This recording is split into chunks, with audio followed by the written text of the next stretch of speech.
Wert. Das Problem in Amerika ist, dass die eigenen Mittel im Haus natürlich sehr stark gefallen sind. Hier haben Sie die Homeowners Equity, das ist wie viel Kapital hat einer in seinem Haus. In den 50er Jahren, wenn jemand ein Haus kaufte, dann hatte er eine Eigenfinanzierung von 80%, Fremdfinanzierung, also Hypotheken von 20%. Dann waren Homeowners Equity 80%. Dann hier in der 70er Krise, 73, 74, war die Homeowners Equity immer noch 70%, auch 81, 82.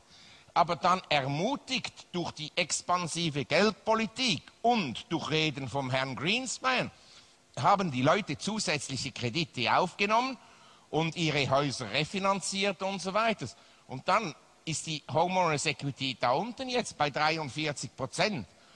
Und nachdem 33% der Häuser in Amerika keine Schulden haben, also voll abbezahlt, bedeutet das, dass 67% der Häuser in Amerika 15% oder weniger Eigenkapital haben. Das ist das Problem, die Überverschuldung, nicht, dass die Häuserpreise gefallen sind.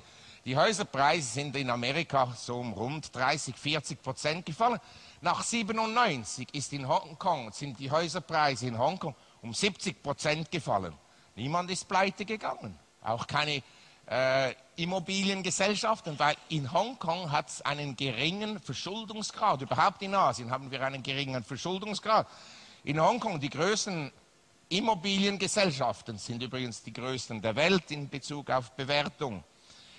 Die gehören Familien, oder? Diese Familien sind sehr reich und relativ konservativ. Die haben höchstens einen Verschuldungsgrad von 20%.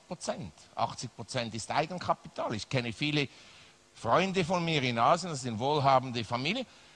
Alle Gebäude, die sie haben, sind 100% selbstfinanziert, keine Schulden.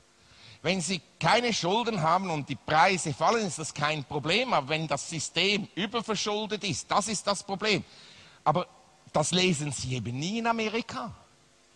Das also auch nicht. Nun, ich habe vorhin erwähnt, dass die Federal Reserve in Kleinschritten die Zinsen erhöhte nach Juni 2004 bis August 2006, aber dass das nie zu einer restriktiven Geldpolitik führte.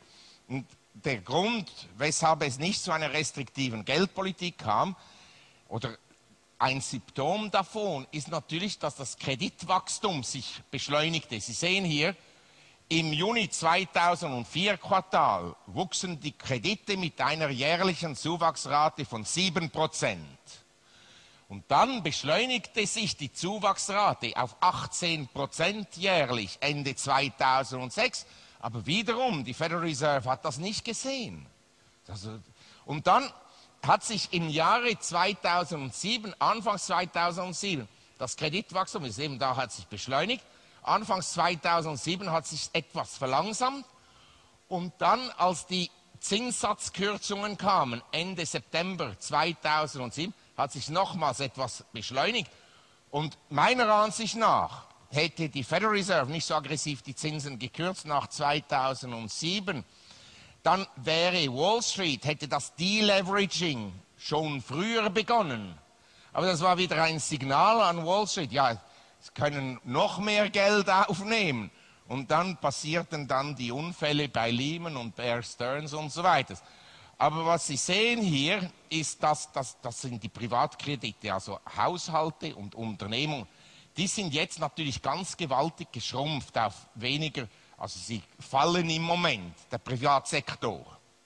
Und wenn Sie eine kreditsüchtige Wirtschaft haben, also wo das Wirtschaftswachstum von zusätzlichen Krediten abhängt, das haben die Österreicher ganz genau gesehen, und das Kreditwachstum muss nicht fallen, es muss einfach aufhören, sich zu beschleunigen. Dann haben Sie bereits ein Problem. Aber das Problem ist dann also ganz krass, wenn das Kreditwachstum fällt, wie es da gefallen ist. Das ist eine Katastrophe für die Wirtschaft und für die Vermögenswerte. Die Federal Reserve weiß das natürlich auch. Und deshalb wird durch die Staatseingriffe durch Finanzpolitik und Geldpolitik werden die fallenden Privatkredite, hier fallen die Privatkredite und die Staatskredite steigen natürlich gewaltig an. Wir haben die folgende Situation. Der Privatsektor reagiert eigentlich rational in einer Krise, man bezahlt die Kredite zurück und schnallt den Gürtel, aber da kommt dann die Regierung und durch eine ganz expansive Finanz- und Geldpolitik versucht man, das System zu stabilisieren. Und das führt dann eben, wie erwähnt, zu einer sehr großen wirtschaftlichen und Finanzvolatilität. Sie sehen ja, seit März haben sich einige Börsen verdoppelt, inklusive Österreich. Und sie haben dann so Perioden, wo die Wirtschaft sich etwas erholt und dann fällt sie wieder und erholt sich wieder und fällt wieder und so weiter. Das gibt also dann große Schwankungen in der Wirtschaft und in den Finanzmärkten. Wobei also das meiner Ansicht nach schlechte Konsequenzen mit sich führen wird. Nun, die Politik der Amerikaner, und ich muss da etwas beschleunigen, ist grundsätzlich Ersparnisse wertlos zu machen. Also mit Nullzinssätzen versucht man, das Geld wieder in den Verbrauch zu treiben. Und ich muss da erwähnen, die ganze Wirtschaftspolitik in Amerika ist natürlich, zielt immer auf den Verbrauch ab. Oder man versucht mit allen Mitteln den Verbrauch zu stimulieren.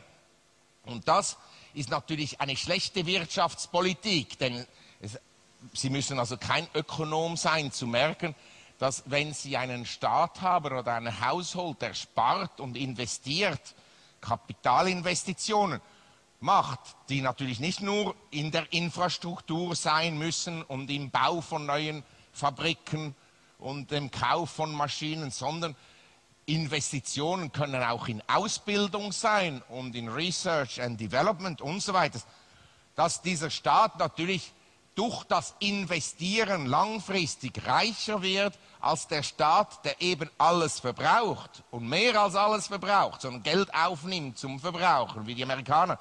Aber das Ziel der Geldpolitik, und ich rate Ihnen an, einen Artikel von Herrn Gregory Mankiw zu lesen, ist auch ein Harvard-Ökonomist.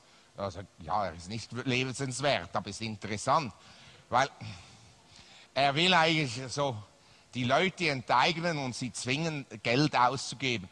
Und das ist die Politik, oder? Wir haben schon viel Liquidität in Amerika und die Regierung ist bestrebt, vorläufig durch Nullzinsen, aber langfristig natürlich durch Inflation, die Leute dadurch zu zwingen, weiterhin zu verbrauchen.